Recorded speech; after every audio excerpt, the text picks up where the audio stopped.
this is me again, your maestrang maligalig. For today's video nga ay samahan ninyo ako sa panibagong yugto na aking tatahakin. Huy, ang lalim naman. Wala naman nagtatanong pero ikukwento ko na rin pampahaba ng voice over. Charis, mahigit 10 taon na nga nang ako ay maging isang lisensyadong guro pero ngayon laang ako nakapag-isip-isip ng gagawin kong ari. At dahil nga sa tulong ninyo ng aking mga manunood, kaya ari ako ay may lakas ng loob na ipagpatuloy aring aking desisyong ari. Sa patuloy nyo nga kasing panonood, ako ay nakakaipon ng aking pangpaaral. Opo, pangpaaral. At bago nga ako dumiretso sa aking pupuntahan, ay ari muna at mag-withdraw muna ako ng aking pang-tuition fee. Hindi naman ganoon kalakihan ang kinikita ko din sa Facebook, pero sapat na para sa aking pang-tuition fee. Pero kung i-share nyo, baka sakaling lalaki, pangbili ng car. Charis! Fast forward, nasa biyahe na nga ako nito at papunta na nga ako sa school kung saan ako mag-e-enroll. At kung napapansin nyo naman na ako lang mag-isa, opo, ako lang ang mag-isa. At iyan nga ang isa sa dahilan kung bakit ako nagtagal na ng pagdidesisyon sa pag-aaral kong ito. Bukod nga kasi sa sapat lang yung sahod ko para sa pamilya ko,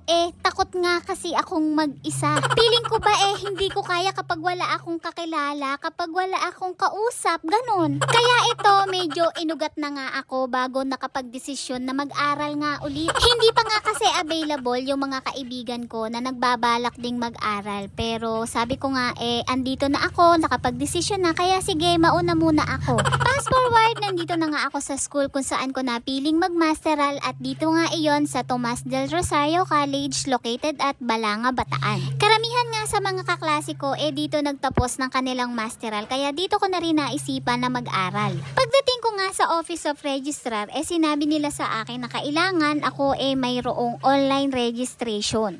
Buti na lang mayroon silang mga nakalaang computers para sa mga enrollees na hindi pa nakakapag-online registration. At dahil nakalimutan ko ngang ipotocopy ang aking mga documents, kaya ito after kong mag-online registration, pordalakad ako para maghanap ng computer shop. Buti na lang talaga at mayroon akong nakitang malapit na nagpo-photocopy, kaya ito nakabalik na rin agad ako sa school. Pinasa ko na rin nga agad-agad ang copy ng aking mga documents para maiprocess na nga nila yung aking enrollment. At nang ma-process na nga, pinag-proceed na nila ako sa cashier para nga magbayad. At ang kagandahan nga dito, pwede kang mamili kung fully paid or installment. Pero syempre, ang pinili ko ay installment dahil na sa mga panonood ninyo ang pang fully paid ko. Charis!